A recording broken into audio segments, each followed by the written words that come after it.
I received the puck, I looked up, and I got hit. I was going up for the rebound, and another one of my teammates was coming down from jumping and elbowed me in the head. A concussion is a metabolic event in the brain, and it changes your cognitive processing. I have one concussion on file. Do I believe I probably had more? Yeah. I couldn't see straight, and I fell over. She kicked the ball, and I immediately knew to turn around. If it hit me in the face, it probably would have broken my nose. But I turned around and it hit me like right on the pony. This is a much more serious issue than we thought it was just a few years ago. We've witnessed a rapid increase in the participation of girls and women in exercise and sport. There's very little real solid information on the impact of concussions in female athletes. A concussion is a brain injury.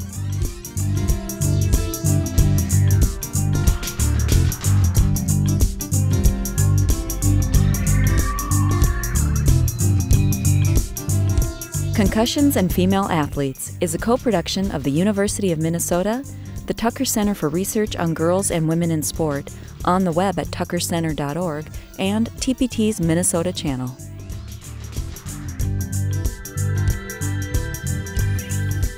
Even though Title IX wasn't specifically about sports originally, it was just about a broader, you can't discriminate on the basis of gender, it has had its greatest impact in the world of sports. Before Title IX, there were about 1 in 27 girls played sports at the high school level. Today it's 1 in 3. For the first time in our history, we have a critical mass of young girls and women who play sports at all levels, from recreational to elite. Nationwide, about 40% of all people who participate in sports and physical activity, including the number of young women involved in scholarships at the intercollegiate level, are female. Even though female athletes sustain fewer concussions in terms of frequency, the rate of concussion, which is a way of looking at injury per unit of activity time, the rates of concussion for female athletes, both in high school and college, are higher, 2 times or more higher than males in comparable sports. So when we look at basketball athletes, it's the female injury rate for concussions is significantly higher than males. Same with soccer, same with ice hockey, and so that's raised a lot of red flags in terms of researchers and practitioners trying to understand what it is about females that makes them more susceptible to concussion injury in those sports in particular. Some of the research that's been done has just sort of extended what was being done on males, or just added a small sample of females to the research. But it does show that females seem to be having more concussions than males, and we're not sure why. One of the theories is that women and girls are more apt to report their symptoms, and in some of the male sports there's sort of a culture against talking about some of that. Historically, I think people have thought that males are less likely to report than females, and I think the evidence bears that out. Unfortunately, I feel like the trend is going the other way, with girls now having to prove themselves in the male territory of sport historically, that have perhaps swayed too much the other way to trying to be tough in the same way that the guys are and not reporting. When we see male athletes at the most elite levels who are enormously gifted, talented, dedicated, hardworking individuals, so the NFL, the NBA, Major League Baseball, they set the standard, as they should, both in terms of the gold standard for excellence in athletic achievement, and, whether they like it or not, as role models that we look up to and hear an awful lot about in the media, and they become a daily part of our lives. They see the NHL players and, you know, wear their jerseys and have posters in their bedroom and that kind of thing, so they look up to these guys. And when you have the fighting penalties and the instigator penalties and all of that kind of thing, I think sometimes kids think that that's the way hockey is, and it's rough and tough, and you can fight out disagreements on the ice, and it's not a big deal, but it is a big deal. And they set a standard that says, if you get hurt, if you have a concussion, your obligation is to get back in and help the team. You don't want to ever be known as somebody who can't cut it, and that tends to set the standard and the fear, frankly, for both males who are playing at less elite levels and for all females who say, if I have a concussion, I have to downgrade its importance, and the most important thing is that I get back in there and help my team, because otherwise I'll become an afterthought, or somebody else will come in and take my spot and I'll never get back on the field. There are many circumstances in which I think we can all understand why an athlete might do anything possible to stay in the game. There's such a limited window of opportunity for athletes too that they feel like every game matters, and so it's very important. So I think sometimes based on the situation, athletes will stay in. Something like 50% of athletes that had concussions weren't aware that the symptoms that they were having were symptoms of a concussion. So there's sort of a lack of knowledge or awareness. And I think there's a lot of peer pressure to play. Again, what we call in psychology impression management, managing how others see us, is very, very important in athletics. And in this case, it works to the disadvantage of the health of the athlete to be overly concerned about other people viewing you as weak or not tough enough if you admit to a concussion or seek help or treatment for a concussion. We believe that right from the little children up through the professionals, that more than 50% of concussions are unreported, period. But then of those reported, the females are more likely to come forward. And they report not only, as I say, more often, but more symptoms than the males. Another problem with concussions is sometimes it's hard to describe how you feel. It's very challenging for athletes, and so some people think that women are better at expressing that. One of the things that we need to pay attention to in terms of gender differences in healing is that estrogen may actually have a protective effect on the healing of brain injuries. Well, there could definitely be a difference in brain chemistry. We know that physiologically, because of things such as even hormones, we know that the nervous systems of males and females respond differently to injury. We also know that depending on where somebody is in their lifespan, that people respond differently to an injury. So when there are circulating female hormones, we know that there's actually a protective effect when there are ischemic strokes. And so the incidence of ischemic stroke is greater in men than in premenopausal women. Once women get to menopause, there doesn't appear to be a protective effect. And so the rate of ischemic stroke appears comparable to males. Women have different kinds of cognitive or thinking skill difficulties after a concussion. And there are more difficulties related to the speed at which they process information, their language skills, their verbal memory. And also that changes through the lifespan with the removal of female hormones.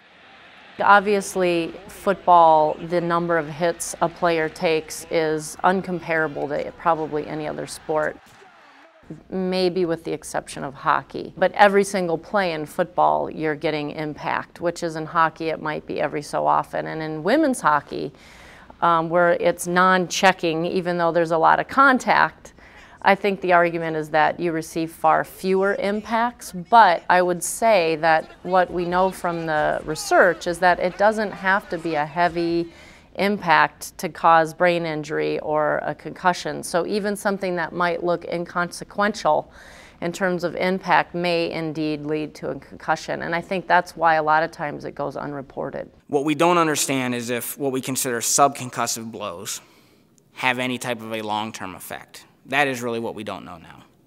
So, everything's measured in newtons. We, have based some research, and we think that 96 newtons is about the average that the brain needs to receive in force for a concussion. Doesn't necessarily mean that's the force that's the helmet. What does a 20 newton force do if you get 200 of those in a day? We don't know.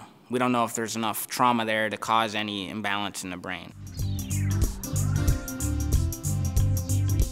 Professionals get back usually faster, and then I think it's an average of around 2 weeks out for college-level athletes, about a week more than that for high school. And then when you go down to the younger kids, they take longer too.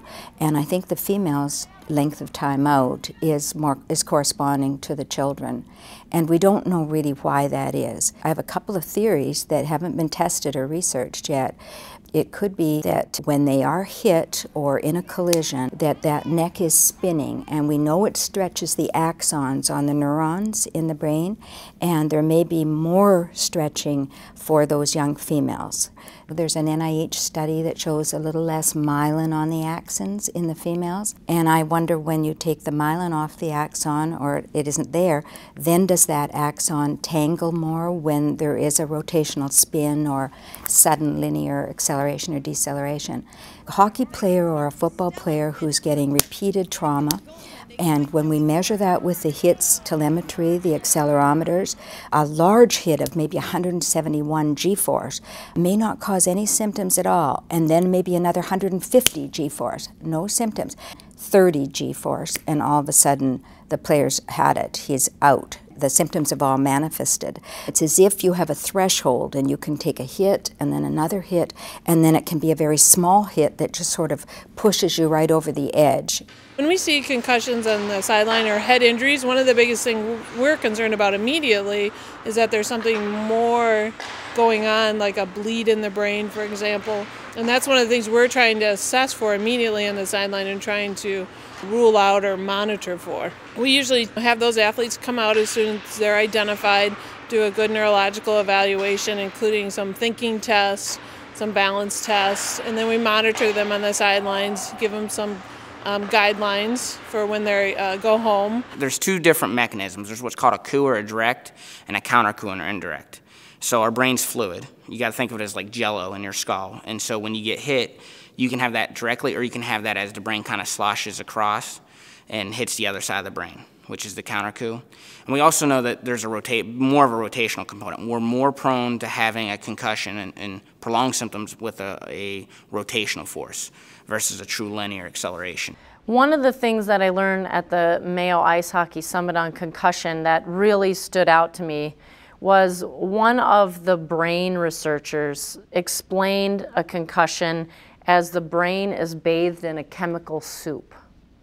And that really was poignant to me, because even when the body is free of physical symptomology, the cognitive recovery that we can't see, I think that chemical soup analogy is really powerful. In the metabolic cascade, one of the big things that happens in the brain is that calcium ties up where another energy, the phosphorus, should have been binding.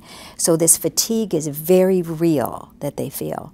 And they keep trying to fight it because they don't want to feel like that, and they know they're young and they shouldn't feel like that, but they do. And you don't have to have a frank loss of consciousness either. And it causes an alteration in the brain and in different skills that are associated with your brain, like thinking, emotions, balance, hearing, sensitivity to light, sound.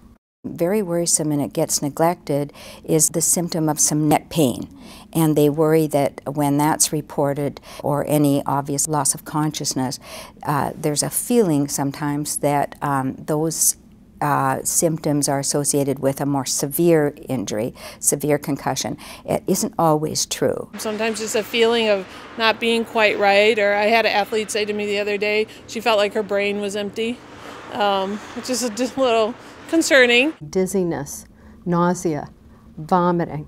A player who is used to doing everything exactly right, performing perfectly, will forget the pass pattern in football or in hockey, might turn around and head toward the wrong goal. They feel unsteady, sometimes they're irritable, have mood changes. We see a variety of things going on with sleeping patterns. Sometimes they are very fatigued, and sometimes they just don't sleep well. Sometimes our physicians or our athletic trainers who are on the sidelines trying to observe behavior also have to tease apart. You know, has anybody been drinking a few too many Red Bull? Do you know what I mean? Or is it really that they, you know, took a big hit? And related to thinking skills, difficulties with attention, concentration, the speed of processing information, and also difficulties with short-term memory. So school can be very challenging. But I'm also worried about the depression.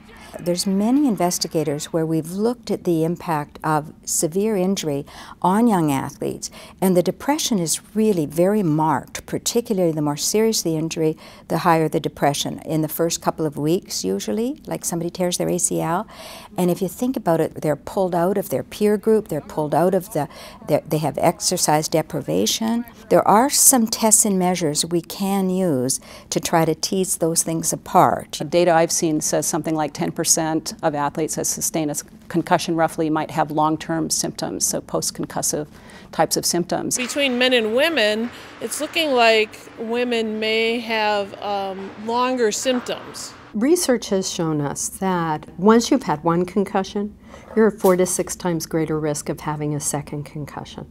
And the whole idea is that we want to make sure that the concussions do not occur close together, because there is something called second impact syndrome, which occurs primarily in adolescence. We see it more in males than we do in females, which may be related to hormone effects.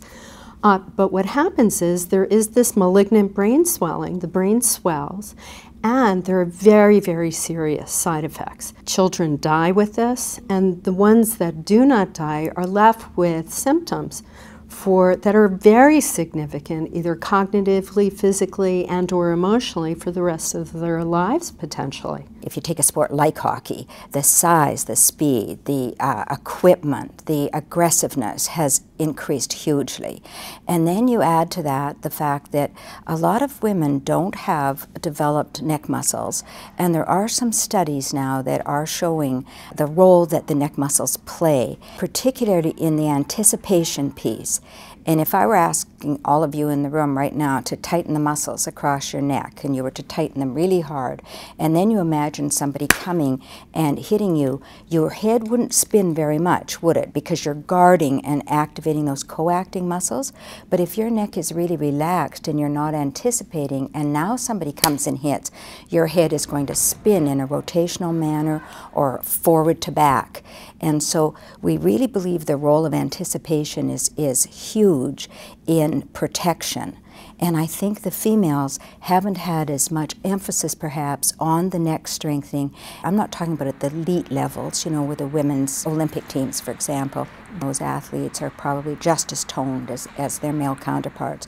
But a lot of young girls in high school are starting those sports for the first few years. Their skills aren't still such that they're sure of themselves. So many of them are in hockey looking down at the puck, perhaps, and not seeing a collision coming, or not seeing, even though there's not a deliberate check on them, an impending collision can be just as damaging if it's not anticipated. When somebody has a concussion, there really isn't anything that we can do about it once it occurs. We need to rest, we need to educate at that point, but anything that we could do in terms of a preemptive strike to try and educate people about signs and symptoms, not to go back in, not to lie about symptoms, to be able to recognize it in a team member when the team member is confused. These are really important things that we can do at the outset so that we can change rules, we can make state laws, we can look at equipment, we can make changes in the game field. We have gone in one generation from young girls hoping that there is a team to young girls hoping that they make the team. That's the difference because of Title IX. I started playing hockey when I was 5 years old. Hockey was kind of in my family. My dad coached, my brother played, and I just kind of initially was a little rink rat running around the rinks and kind of bugged my parents, when do I get to play, when do I get to play? And at 5 years old, they finally let me lace them up, and the only problem with that was there were no other girls playing at the time, so obviously my mom was a little bit cautious and worried that her youngest daughter would be playing with boys. But for me, it was just, I had a passion, I had a love for the game. It's what I woke up wanting to do, and when I went to bed at night, it was the last thing on my mind. Steal by Stevens, brought down by Bow, scramble, score! Darwin! My dad, actually, I grew up around the hockey rink. He was playing still at that time, and so I'd follow him there and just kind of hang around while he was on the ice, and I was just always around it. I started playing forward, and my mom actually tried to put me in figure skates, and I really wasn't having much of that after a few years, and I just really wanted to play hockey, and my mom was pretty against it. My dad, you know, was actually pretty excited about it, and then, you know, after 3 or 4 years, I gave up the figure skates, and just hockey was what I loved to do. There was a tournament where our goalie couldn't attend, and so we only had one goalie, and if we didn't have a goalie, we couldn't go to the tournament, and so I volunteered, and after that, I just wanted to continue playing because I had so much fun back there. I happened to be one of those women's hockey players that you didn't have a choice growing up. You had to play boys hockey or you weren't playing hockey. And my experience was very good in it, and I don't think, you know, I mean, when you get to high school, yes, the guys are a lot stronger, you know, a lot of different things can happen, but when you're in that, you know, until 13, 14-year-old age, there's no difference. And it's just, you know, girls and boys playing. I started as a figure skater, and then I eventually picked up hockey due to my older brother.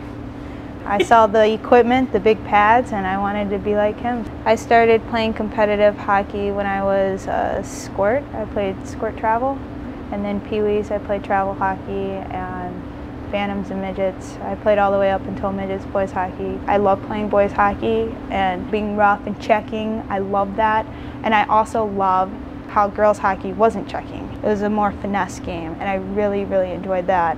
But I got to play both, so I was okay. And then I was a little rougher in the girls' games because of my experience with boys, you know, hitting and stuff like that. I think a reason why I'm sitting here today as a 3-time Olympian is because I grew up playing with the boys. I always tell people that, I always say it, I'm for girls growing up to play co-ed.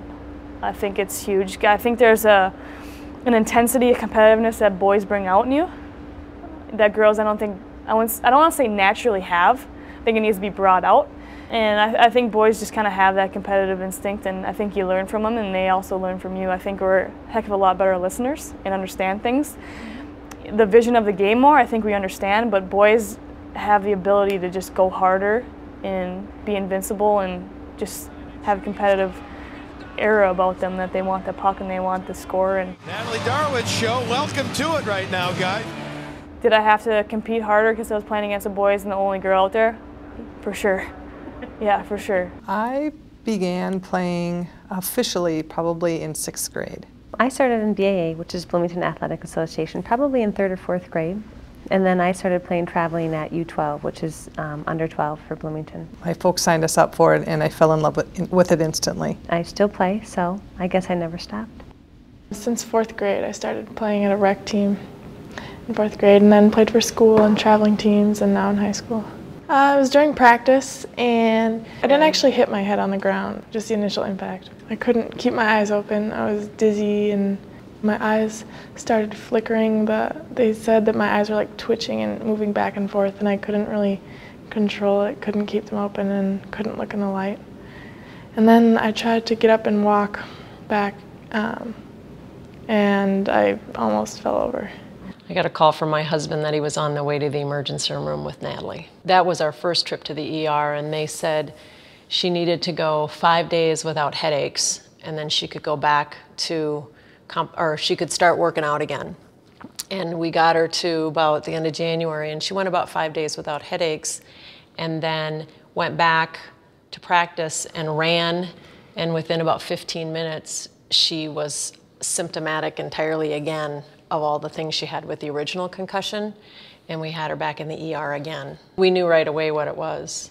The eyes it's very frightening to look at your child and know that they can't focus on you. It was really interesting because when the original one happened, the next morning I went in, and I'd gotten home late from being in Dallas, and I went into her bedroom and asked her if she remembered what happened. And she walked me through it. But later that day, she couldn't remember any of it. So it was like within 12 hours, she could remember it, and 24 hours later, it was gone. We had 2 other girls had concussions, but those were pretty minor. They were out for 2 or 3 weeks, and then they were back. So that's what I thought was going to happen with me. It didn't really work out. We had a goalkeeper last fall at Prior Lake High School who got a concussion. He was out for about 2 to 3 weeks, which was, I thought, a pretty realistic time. Now, my goalkeeper that I currently have, she's been out for 2.5 months. So apparently the time is very variable. My first concussion was probably 4 years ago, playing in an adult league. I woke up underneath the ambulance. I didn't have a whole lot of the normal common type of experiences. I didn't have a headache. I could feel a strange sensation in my head when I went up and down stairs afterwards.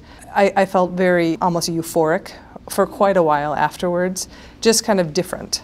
But for the most part, I felt really good. I felt good enough to be playing again.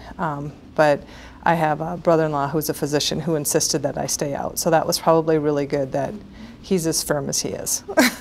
If you don't have any noticeable type of things, you want to get in there and you want to play, because the only reason we all play is because of the love of the game. Mm-hmm. And so it was a hard balance because I had no noticeable injuries. I had nothing, no mark to say I am injured. And I think that kind of was part of it. I felt fine. I didn't look injured, so why not play? On this team, we've had one person have 2 concussions within the last year. And of the girls that I know of from my other daughter's teams, the girls that have had 1 concussion have usually had more than 1. I think it was junior year. It was during warm-ups, and I ran into, me and a teammate we had a head collision.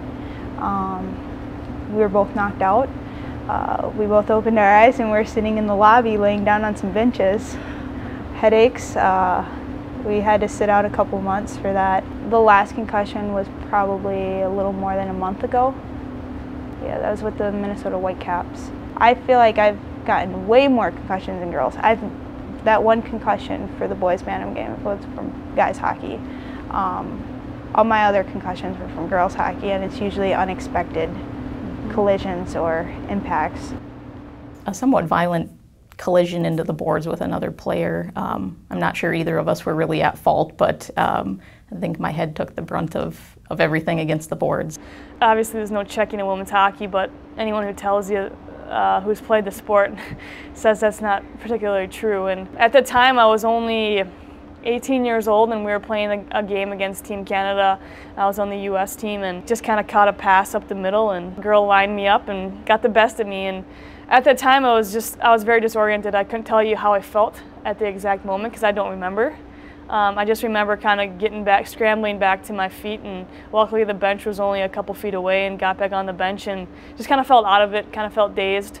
The trainer and the coach came by and said, "You all right?" And I said, "Yep." And the next shift when I went out, obviously I knew something was a little off. They probably saw something was a little off, me scrambling around on the ice. And so I came back, and the coach asked again, the trainer, "Are you okay?" And I said, "I don't feel right." And they said, "Yep, go hit the showers, you're done for the night." When you break your wrist or you break your ankle, it's an injury.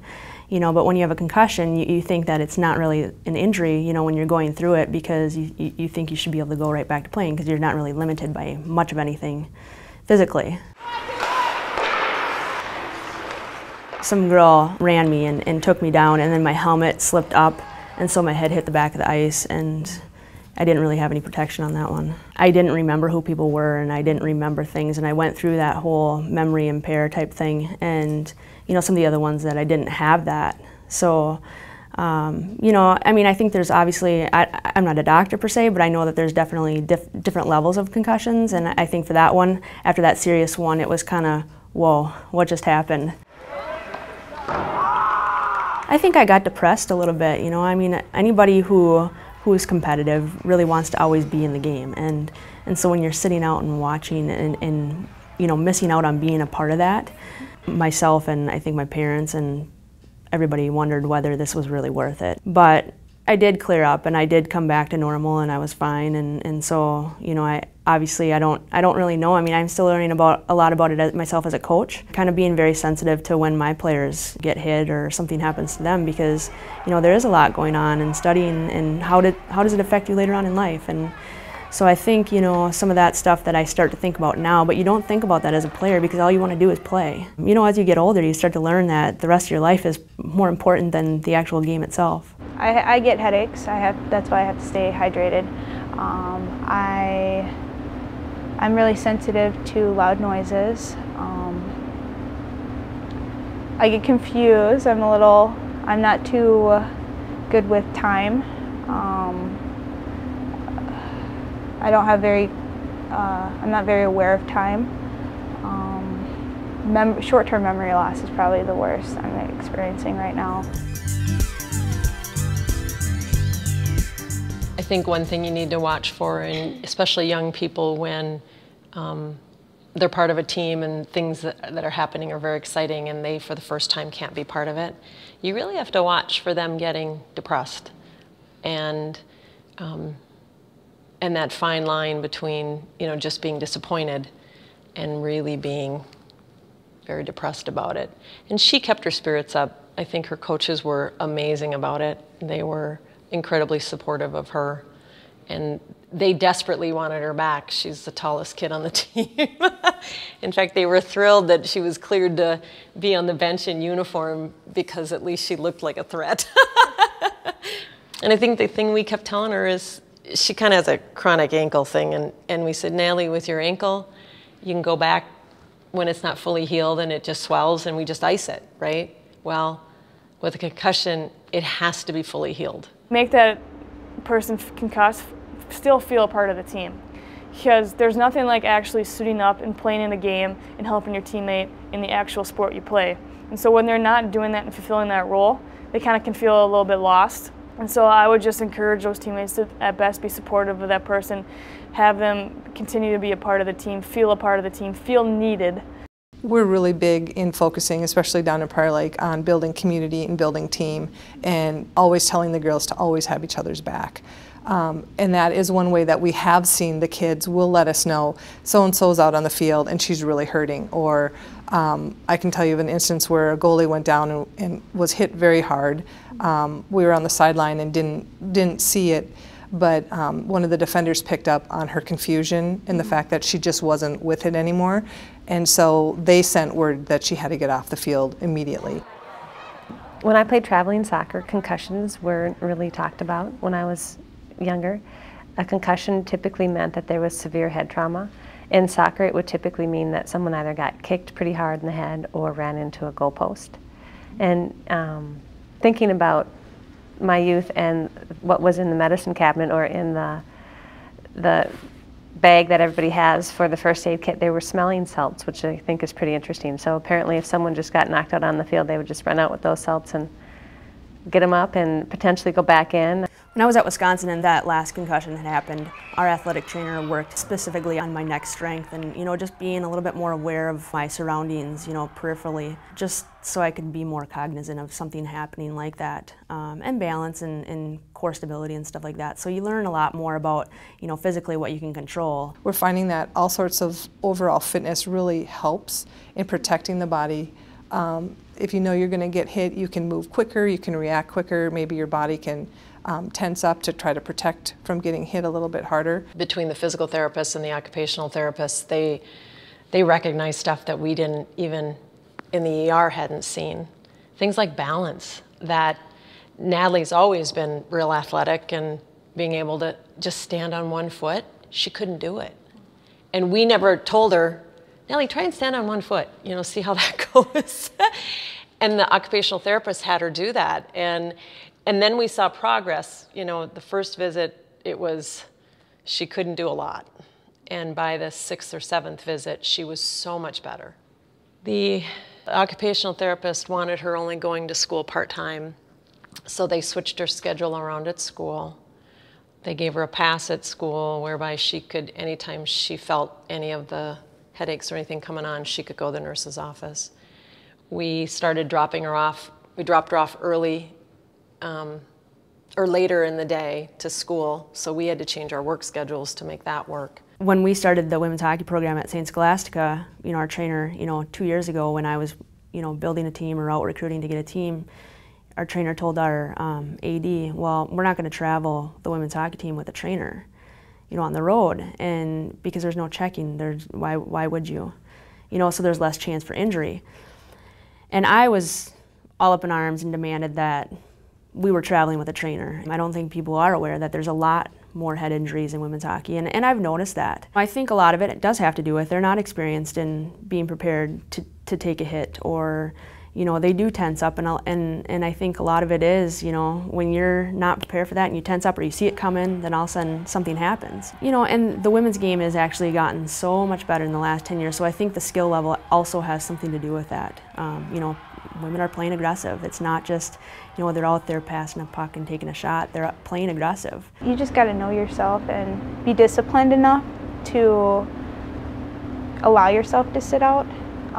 Even if you feel like you're ready to go and you just want to get out there and play, if your mind can't keep up, you're better off just recovering, resting, doing the things you need to do so you can come back 100%. Because I feel like a lot of the pressure is usually indirect pressure from teammates and coaches, constantly asking, you know, when are you going to be ready to play? Are you feeling better? Are you going to be able to skate today? It's kind of indirect pressure because then you're like, well, I have to put the team first. You feel obligated. You know, I'm willing to sacrifice myself to do what I need to do for the team. But after I've had some time to really reflect on past experiences, I'm actually helping the team out more by making sure I'm fully recovered to return to play. I think looking in a player's eyes kind of says it all. You know, if they look a little glazed over or something like that, or they're just kind of acting a little goofy, it's just signs to watch out for. Obviously, you know, the competitive hockey players are going to shrug that off and want to be able to play and compete every shift. So you just got to keep an eye on those kids who are a little more stubborn. Watching their action time, if they're a little off on their skates the next shift, it might be a little red flag to go up in your mind, and then ask them, you know, the next shift when they get back to the bench. But for the most part, I think the players are pretty honest and know it's a pretty serious issue at hand right now. From a traveling soccer coach perspective, we try to work really hard. I have a number of players who've gotten injured, and I ask the parents for permission for their trainer or their physician to be in contact with me and let me know exactly what their child can and can't do. And there have been times when parents have said they're ready to go, and I've had to say, no, they're not, based on literature that I've read or people that I've talked to, and that's a tough conversation. We have some tests and some tools that can help you assess people's baseline, and then if they have a concussion, try to compare to those. And the more tools that you have in your toolbox, the better house you can build. But it really still comes down to the carpenter, in our case the clinician, and the clinical exam being the gold standard. But these are great tools to kind of catch some of the cognitive impairment. And what it's really doing, there's 8 metrics that it looks at. Memory and working memory, both visual and verbal. It's going to look at attention span.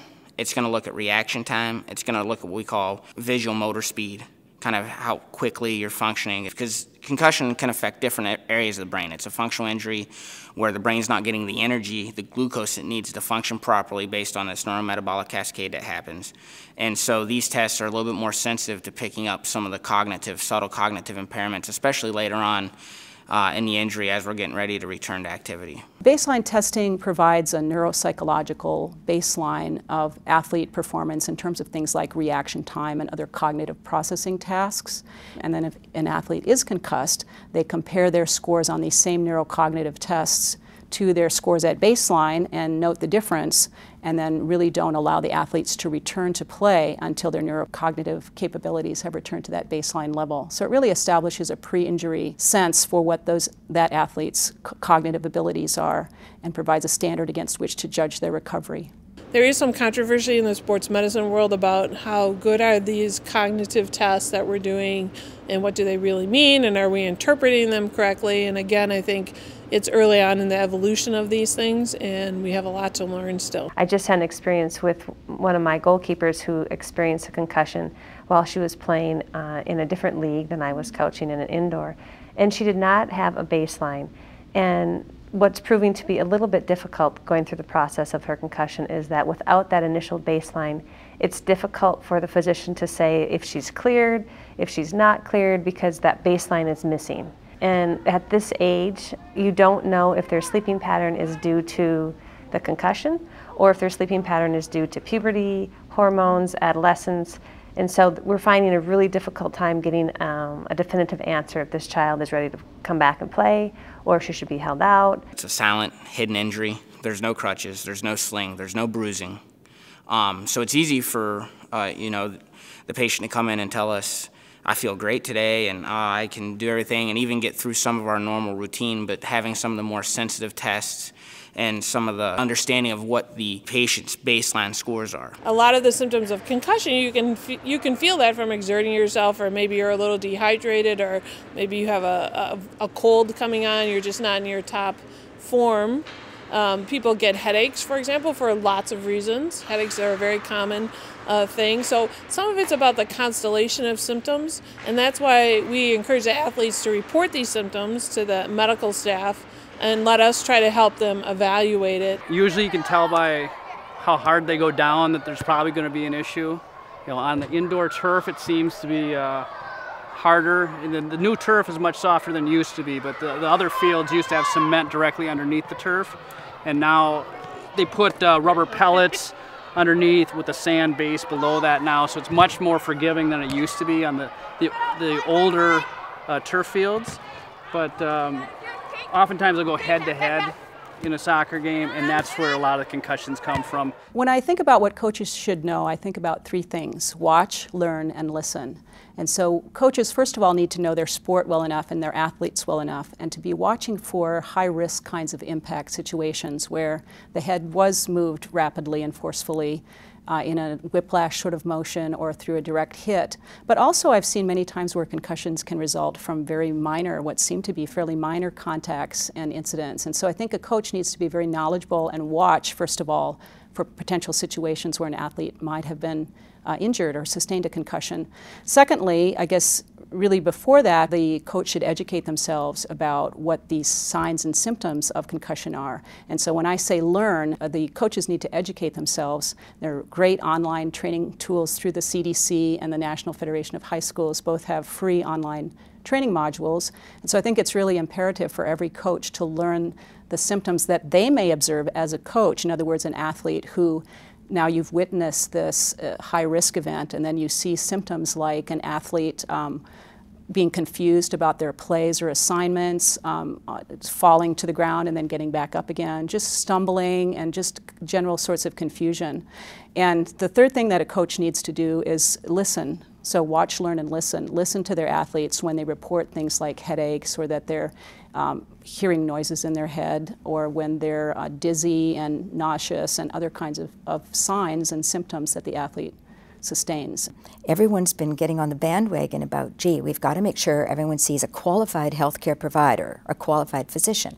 Well, up in Ely, Minnesota, is that an OBGYN just because it's a doctor? Do you know what I mean? Or what about a PT who's been very well educated in sports medicine, an athletic trainer?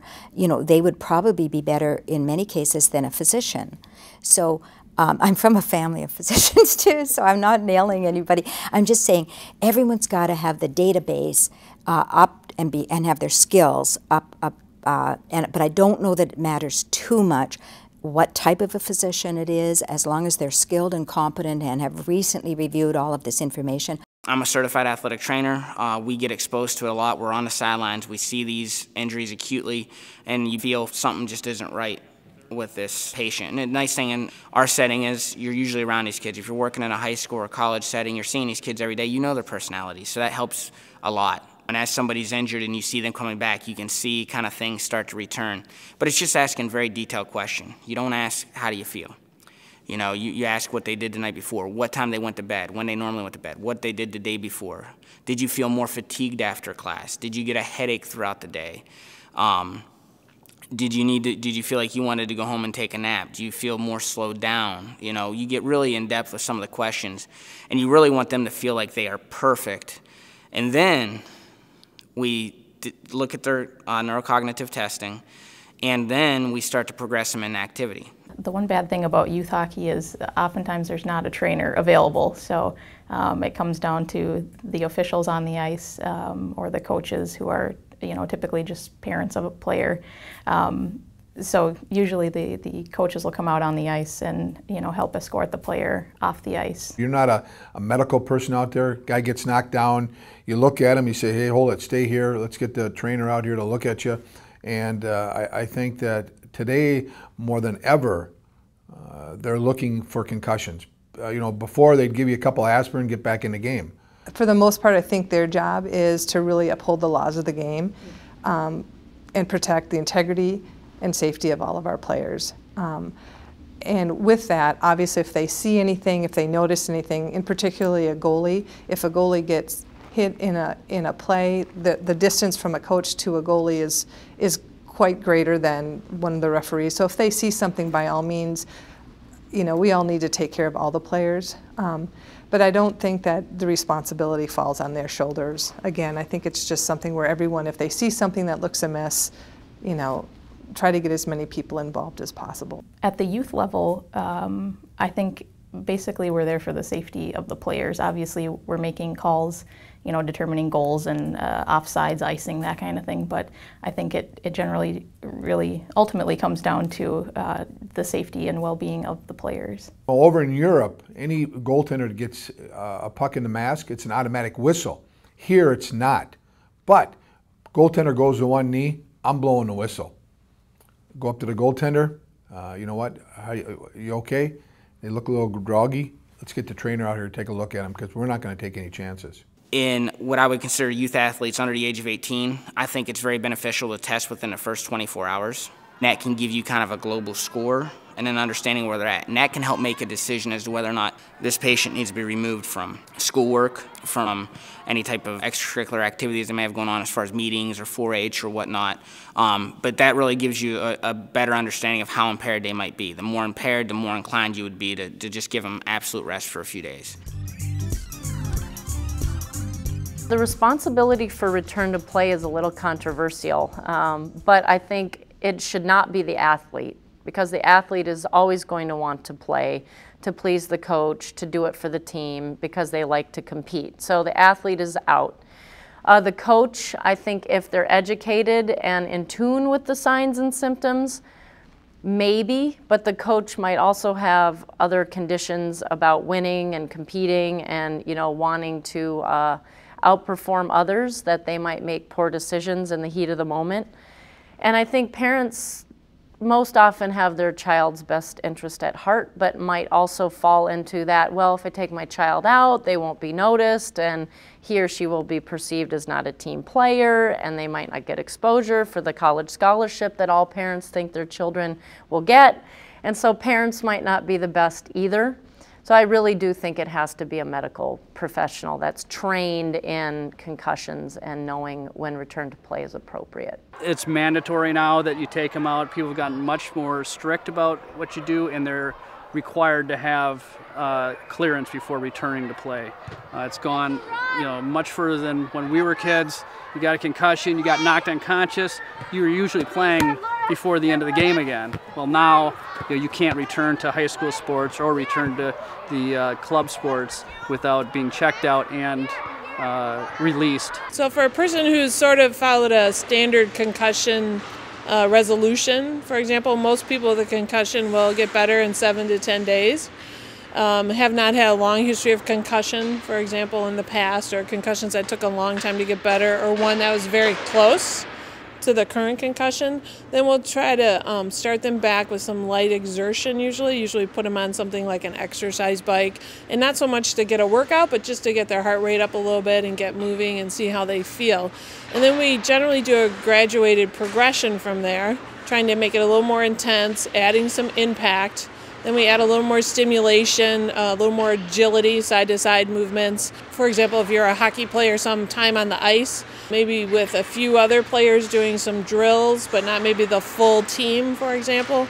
And then eventually the last stage is putting people back into a full contact situation. So we really try to protect them from being in conditions where they can get hit again or re-injured. And anytime that they have symptoms develop, then we usually have them step back and repeat the level beforehand and make sure that they're okay before we advance them.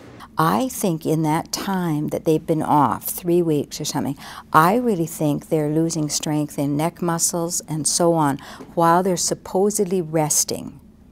And I just give this to a comparison. I work a lot in sports medicine and see a lot of the ACL reconstructed young athletes.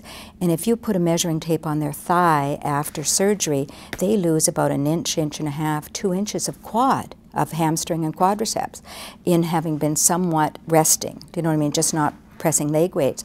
And I wouldn't be surprised if we see some of those changes in the neck too. And so I think we're going to need some rehab in making sure those muscles are really toned, and it may decrease some of the second follow-up concussions. Many athletes and parents and coaches in particular, I would say, think that, falsely assume that equipment will protect athletes from concussions, when in fact that's not what helmets are designed for. It protects against focal injury from a puck or a stick or a skate blade if it were to catch the helmet, but it can't stop the rotational acceleration or the linear acceleration. Technique is probably the biggest thing that can be done to prevent concussion.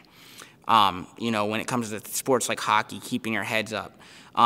Sports like basketball, being aware, basketball and soccer, being aware of your surroundings and trying to protect yourself from the elbow, and teaching good fundamentals in those sports from the coach's aspect can help really reduce the number of these injuries. I've done a little bit of work on how coach and parent behaviors on the sidelines influence athlete behavior on the field. One of the interesting studies that I've worked on is that when athletes perceive that coaches and parents want them to win and they want them to do anything to win, it's win at all costs, that athletes will be more likely to demonstrate poor sport behavior, which includes the intent to injure others.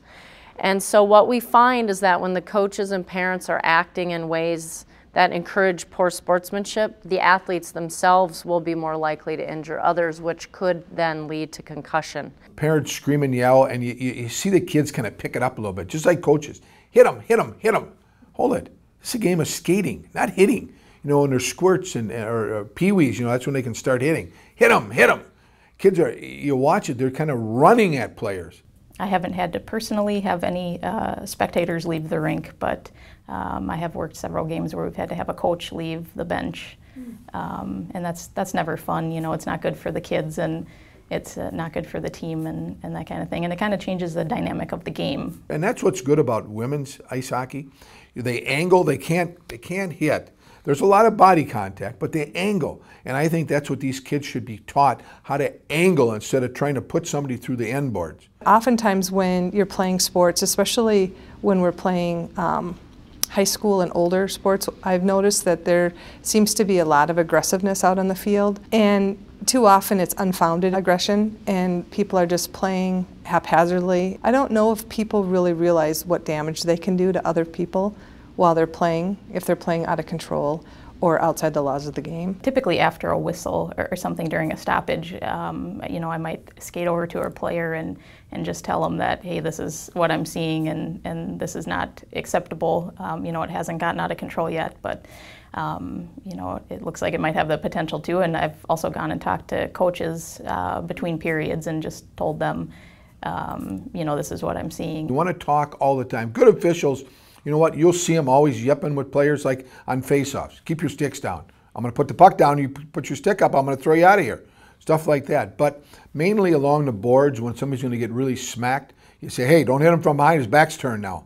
You know, things like that. So officials are talking to players all the time. Or if somebody got away with something, you missed it, you say, you know what, I missed that one. I'm not going to miss it next time. So don't put me in that situation again. Learning good sportsmanship at a young age, I think, is something that that player holds on to, you know, those early lessons and carries forward with them when they get up into the high school level and beyond.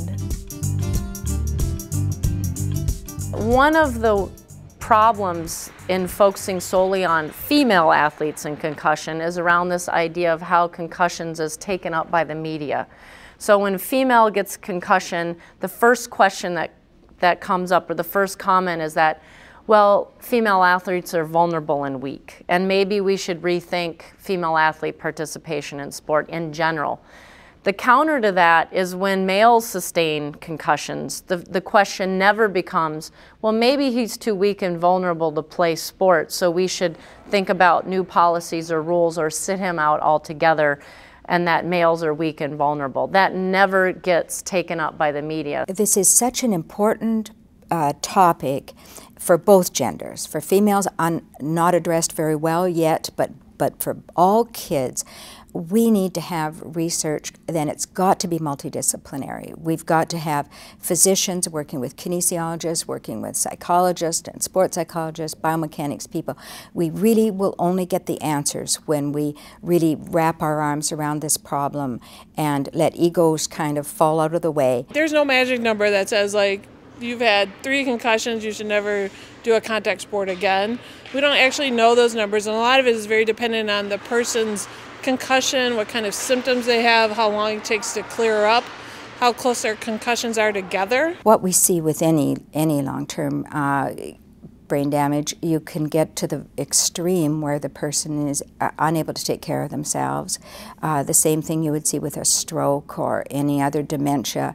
It can be very tragic, and of course it's horrible because these are young people, and a lot of these kids are taking their hits as, you know, repetitive hits at a very young age, and when that's accumulating, they may be in their 30s or 40s at a time when we may be seeing them manifesting these very severe symptoms. Sometimes, unfortunately, changes don't occur until there is something scary or catastrophic. And so though many of us really want to use things like education, prevention to really help change behavior. Unfortunately, it's catastrophes that garner people's attention and also really make things happen at a quicker speed in terms of development of programs, making big changes in how we act and how we plan. We're really just at the start of looking at sex and gender differences.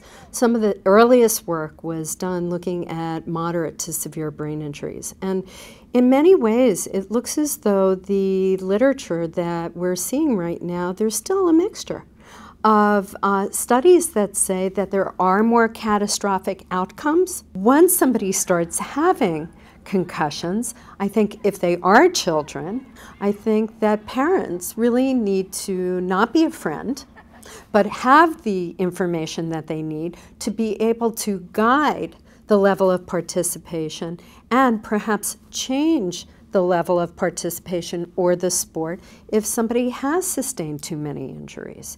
And that goes for other types of sports injuries that may not be concussions. The difference with a concussion is that we have concerns about the ability to think over the lifespan.